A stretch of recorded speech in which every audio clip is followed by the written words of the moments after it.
এই যে আমাদের ডোরা কেক রেডি। কতটা লোভনীয় দেখেন কালার, খেতে মন চাইলে চলে আসবে। এই কি রান্না হবে আজ?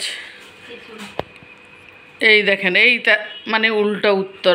পায়ে মনে চায় তখন এই পায়ের জুতাটি খুললে বাইরেতে।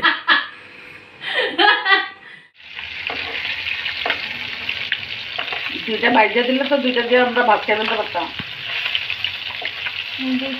সে এতক্ষণে ভাত বসেছে, রাতে 12টা বাজে।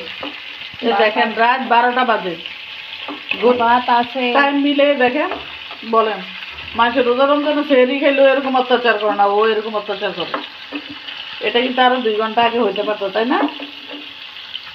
সে এই কারবার করে লাল লাল করে দেশি কই মাছ ভেজে নিচ্ছে। আজকে সবগুলি কষ্টের মাছ, এগুলি বাজারের থেকে কাটানোর সময় মাছওয়ালাই বলছে যে এখানে একটা টাহি মাছ দিয়া কয় শৈল মাছ, আবার কয়টি ইয়ে করবো কেমন জিজ্ঞাসাও করে।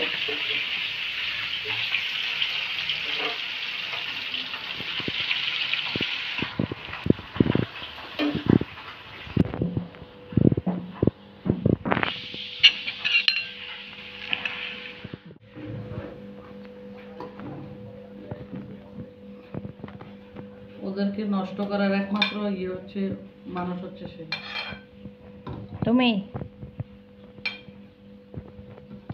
মেরে গেল তো আমি তোর মতো আচরণ মানুষের সাথে করতে পারবো না। মা গো, তুমি যে এর থেকে জঘন্য করো এটা তো আমি না জানি। বিদায় নাও। এই যে বিসমিল্লাহ করে আমাদের রাখি আবার মতো খাওয়া শুরু করে দিছে এইভাবে। এই যে এত বড় দিতে হবে, আমি তো আমার থেকে ভদ্রভাবে ছোট ছোট করে দুইটা দিতে হবে বিসমিল্লাহ বলে। যাই হোক, মাছগুলি পুড়ে ফেলতেছে চুলাতে।